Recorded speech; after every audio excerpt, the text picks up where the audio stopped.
Assalamualaikum dan hai. Untuk video kali ni kita nak masuk ke video computer learning. Okay, so dekat sini aku nak tunjuk kepada korang cara tukar SSD dan juga apa kelebihan menggunakan SSD. Aku tahu mungkin dah ramai gila YouTuber lain yang buat video yang sama, di mana video memberi penerangan tentang kelebihan memakai SSD, kelebihan menukar SSD kan, macam mana cara nak pasang SSD apa semua. Tapi kali ni aku buat dengan cara aku sendirilah, di mana cara yang aku guna ni mungkin membuatkan korang akan lebih faham lah apa yang ada di sebalik SSD dan macam mana cara nak tukar SSD.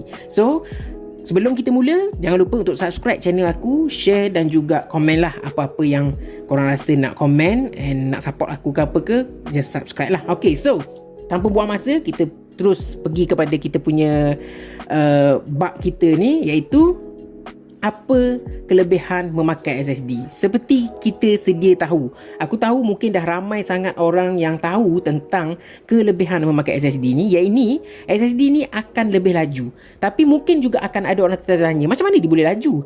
Apa yang membuatkan dia laju? Aku bagi korang senang faham macam ni je. Cuba korang bayangkan, korang nak bawa batu bata daripada satu destinasi ke satu destinasi. Korang ada kereta Azia sebiji, Pro 2 Azia sebiji, dan lepas tu korang ada satu lagi kereta iaitu Triton. Contohnya lah, korang ada kereta Triton and korang ada kereta Azia. Dua-dua ni ditugaskan untuk bawa batu bata daripada tempat A pergi ke tempat B, kan? So, korang rasa-rasa dengan muatan yang antara Azia dengan Triton tadi tu, korang rasa siapa yang akan lebih cepat menghabiskan masa penghantaran dia? Aku tahu mesti automatically kita akan jawab Triton. Sebab apa? Sebab muatan Triton lebih besar. Aku tahu tak ada lagi orang bawa batu bata atas Triton. Ada, tapi benda tu macam tak logik. Tapi aku just bagi perumpamaan, okay? Cuba bayangkan kalau lah kata kita menggunakan Triton untuk bawa batu bata pergi ke satu tempat, mestilah kereta Triton tu dulu yang sudah yang siap dulu berbanding Azia. Mesti Azia tu kena pergi ambil. So mesti dia akan mengambil masa sehingga setengah hari mungkin untuk siapkan semua batu bata untuk dibawa ke satu destinasi. Sedangkan Triton tadi mungkin 3 kali dah siap. Mungkin pergi hantar dan balik lah. So mesti dah siap kan. So daripada situ aku nak cerita SSD ini adalah Triton, manakala Azia tadi tu lah hard disk. So dari segi kenapa dia boleh jadi laju? Kerana transfer data dia itu lebih besar dan lebih cepat. Dia boleh bawa 6 gig dalam satu masa. Sedangkan hard disk boleh bawa 1 gig saja dalam satu masa. Contohlah dalam satu tempoh blok 1 minit contohnya. 1 minit tu dia boleh bawa hanya 1 gig saja. Yang untuk hard disk ni dalam 1 minit dia bawa 1 gig saja. Sedangkan SSD tadi boleh bawa 6 gig dalam 1 minit. Ibaratnya kita bawa batu bata 6 ketul dalam masa 1 minit, sedangkan yang satu lagi ni hanya boleh bawa batu bata 1 ketul sahaja dalam tempoh 1 minit. Kita nak guna yang mana? Kita nak guna yang 6 ketul ke kita nak guna yang 1 ketul? Itu je lah. Aku rasa aku dah panjang sangat dah explain tentang kenapa SSD ni lebih laju. Tapi walau macam mana sekalipun, itu adalah cara ringkas untuk korang faham kenapa kebanyakan kedai komputer akan mencadangkan untuk kita pakai SSD. So next, perkara yang aku nak cerita adalah, sambil-sambil korang dengar aku punya explanation tadi, korang perasan kan aku dalam proses menukar hard disk laptop ni kepada SSD. So korang kena tahu laptop ni dia punya base dia sama saja. Dia akan ada motherboard, dia akan ada screen, dia akan RAM, dia akan ada hard disk, SSD, speaker, motherboard, semua dia akan ada. So apa yang aku nak cerita dekat sini, korang kena faham dulu yang base dia sama sahaja, tetapi kedudukan itu yang membezakan. Macam laptop ni, kalau korang boleh tengok, aku hanya perlu membuka hanya satu bahagian saja, satu partition, hanya satu compartment saja yang aku perlu buka untuk menukar hard disk itu kepada SSD. Korang boleh nampak kan, ada sekeping warna hitam belah kanan tu kan. Benda tu saja aku perlu buka. Sedangkan ada laptop-laptop lain, model-model laptop lain, kadang-kadang tu memerlukan buka semua bahagian. Sampaikan ada yang kena buka juga keyboard, kena cabut keyboard tu, kena cabut speaker pun ada, semata-mata untuk kita nak boleh akses pergi kepada ruang hard disk tu. Jadinya daripada sini apa yang aku nak cerita sikit kepada korang adalah korang kena tahu di mana kedudukan hard disk korang. Kalau hard disk laptop korang tu duduk sama macam laptop yang dalam video ni, di mana dia duduk dekat bahagian satu partition saja ataupun satu bahagian saja. Korang tak perlu nak cabut semua. Korang tak perlu pun nak cabut semua, nak kena buang screwdriver semua, nak kena buang screw semua tu kan. Lepas tu nak kena kopak semua bahagian baru boleh ganti, tak ada. Kalau macam laptop macam ni mudah. Korang just cabut satu bahagian, dah boleh tukar kepada SSD baru. Okay, so itu sedikit lah tentang kelebihan menggunakan SSD dan cara tukar SSD lah. Okay? Cara korang nak akses masuk ke dalam korang punya laptop tu, nak cabut skru tu, nak kena cabut semua ke, nak cabut sikit ke apa ke, yang tu korang kena banyak google lah sikit. Korang kena cari model laptop korang untuk tahu kedudukan hard disk korang tu di mana. So next thing yang aku nak cerita kat sini adalah, tuan laptop ni dia request dengan aku untuk tukar kepada SSD sebab laptop dia slow sangat. Nak guna Google Chrome pun ambil masa, sampai nak buka Google Chrome, nak buka Microsoft Office. Sebab dia student, dia masih lagi belajar, so dia banyak nak menggunakan software-software seperti Microsoft Office, Excel, PowerPoint untuk nak buat assignment, nak buat presentation kan. Jadinya dia cakap laptop dia ni slow sangat, nak buka software tu ambil masa. So automatically kita suggest dia untuk menukar kepada SSD. Itu punca dia kenapa laptop ni ada dengan aku untuk video kali ni. Okay, so kita pergi kepada next topik adalah format ataupun install Windows. Okay, apa yang korang panggil aku tak kisahlah, tapi kalau aku panggil format. Ada orang panggil install Windows, ada orang panggil format kan. Aku pun tak tahulah apa panggilan orang nak panggil. Tapi senang cerita, proses untuk kita nak masukkan Windows ke dalam kita punya SSD tadi. Sebab SSD tadi kosong, SSD tadi tak ada Windows langsung. So kita perlu masukkan Windows. So macam mana kita nak masukkan Windows? Pertama sekali kita kena ada bootable pendrive. Mungkin korang tertanya-tanya kan, macam mana nak ada bootable pendrive? Yang tu nantiในnext video aku akan ajar korang macam mana nak adakan bootable punya pendrive. Okay, so first kali kita memang dah ada bootable pendrive. Korang kena get ready.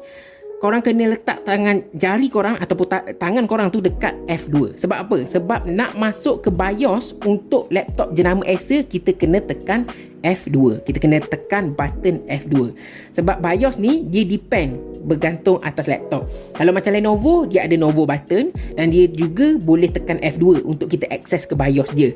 Kalau macam HP, kita kena tekan F10. Kalau Dell, tak silap aku, delete aku rasa. Dia memang ada BIOS key masing-masing mengikut pengeluar laptop tu lah. Kalau Acer F2, kalau Lenovo Novo button, kalau Dell tak silap aku escape ke delete macam tu lah. Kalau HP F10. So korang kena tekan button itu untuk korang akses pergi kepada BIOS key. BIOS bukan BIOS key, okey. Korang kena tekan BIOS key itu untuk korang pergi akses ke BIOS. Itulah maksudnya. So apa dia BIOS? BIOS ini adalah satu tempat di mana korang boleh set up banyak benda juga kat dalam tu.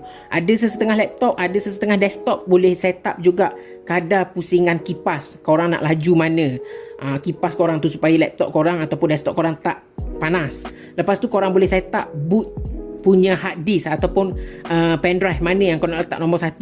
Biar macam korang tengok dalam video ni, korang nampak tak Toshiba Trans Memory tu nombor 1. Itu adalah aku punya pendrive.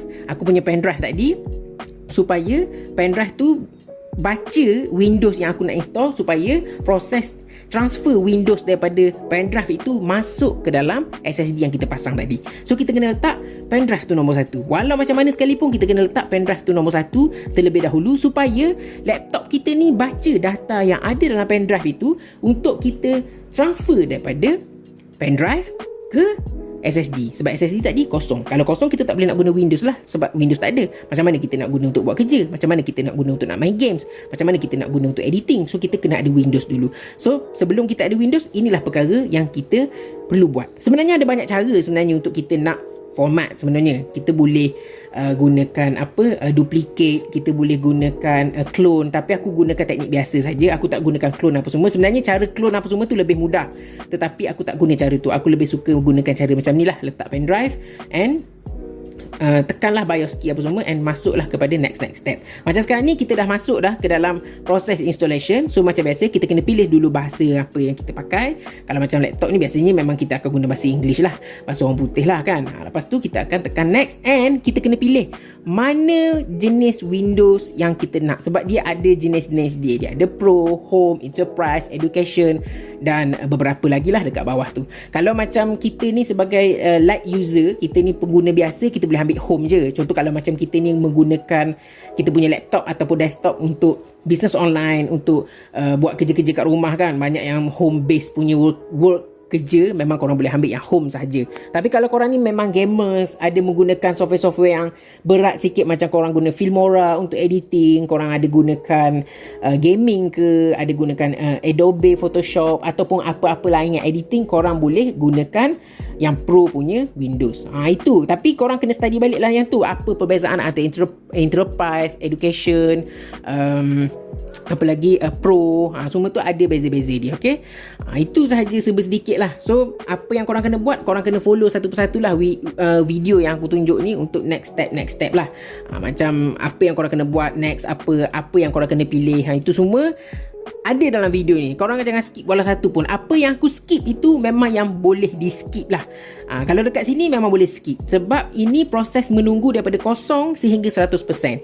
Dia waktu loading dia, macam kita install game, macam kita install software, daripada 0% hingga 100%. Tak ada apa sangat pun, just menunggu saja. So aku boleh skip lah kepada next step. Sebab kita menggunakan SSD, masa yang dia ambil tak lama, sebab kita guna SSD. Jadi installation Windows kita tu mungkin ambil masa dalam 10 minit pun dah siap, tak ambil masa yang lama. Ni lepas tadi daripada 0 sehingga 100% tu dah siap, dia akan restart dan dia akan masuk ke proses dekat sini. Yang ini dia punya proses di mana starting Windows lah, dia baru nak mula untuk masuk ke Windows. Ini adalah perkara yang akan terjadilah, nampak, getting ready, starting services, di mana perkara yang dia orang akan buat adalah dia orang nak set up sikit je lagi untuk nak masuk ke Windows, getting device ready. Kau boleh nampak kan kat sini kan, getting ready apa semua. Ini sekejap je, tak ada ambil masa yang lama pun. Kau boleh perasan kan tadi kan, daripada service sampai getting ready dan proses dia installation sikit lagi tadi tu, sekejap saja, tak ambil masa yang lama. Itulah benefit apabila kita menggunakan SSD.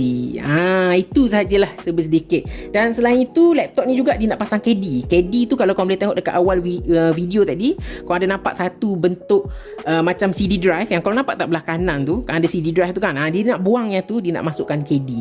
KD tu kelebihan dia adalah kita boleh masukkan hard disk. KD tu sepertinya sarang rumah lah, seperti rumah untuk hard disk. Kita masuk dekat situ dan kita boleh pasang. Jadi ruang storage tu akan lebih besar lah. Jadi untuk itu, sampai di sini sajalah dulu video aku. Ini last proses lah untuk pilih bahasa, pilih masa, pilih tarikh apa semua, betulkan tarikh, pilih kita punya negara mana kita duduk. Kalau kita duduk negara India, India lah kita. Kalau kita duduk negara Laos, Laos kan kita. Tapi sebabkan aku Malaysia, so aku cari Malaysia punya region lah, negara Malaysia. So sampai sini saja dahulu proses untuk format ni. Lepas ni korang just next je, tak ada apa sangat dah pun. Lepas tu korang boleh masuk ke proses untuk install software. Tapi aku tak akan tunjuk dalam video kali ni, sebab tu untuk next video aku akan ajar korang macam mana cara nak dapatkan Windows, cara nak dapatkan bootable pen drive, cara nak dapatkan software, cara nak install software. Aku akan ajar satu persatu, tapi sedikit sajalah. Aku tak ajar penuh lah, okay? Walau macam mana pun, terima kasih banyak-banyak sebab sudi menonton video aku untuk kali ni. Moga video ini bermanfaat. Kalau korang tak pandai format, lepas ni insyaAllah korang akan pandai format. Cuma korang kena tahu dulu macam mana nak dapatkan bootable pen drive, macam mana nak dapatkan Windows, macam mana nak dapatkan software. Barulah korang boleh senang lenang lah. Tak payahlah nak kedai kot lepas ni kan. So, terima kasih banyak-banyak sebab sudi tonton video kali ni. Aku harap video ni bermanfaat. Kita akan jumpa di next video. Dan jangan lupa untuk subscribe, support channel aku. Dan kalau korang komen lah. By the way, satu lagi last perkara aku nak beritahu, minta maaf lah sebab video aku ni tak berapa cantik sangat, sebab aku tak menggunakan kamera yang mahal lah. Aku just guna phone saja untuk record. And aku cuba sedaya upaya untuk bagi jelas lah. Korang boleh nampak kan apa step-step yang aku buat. Itu sajalah. Terima kasih banyak-banyak. Moga video ni bermanfaat. Jangan lupa subscribe tau. Subscribe tak berbayar pun. Subscribe je. Tekan butang subscribe, tekan butang loceng. Nanti kalau aku ada update next video, korang boleh tahu apa konten seterusnya aku nak buat. Dan jangan lupa subscribe. Okay, terima kasih banyak-banyak. Assalamualaikum. Bye-bye.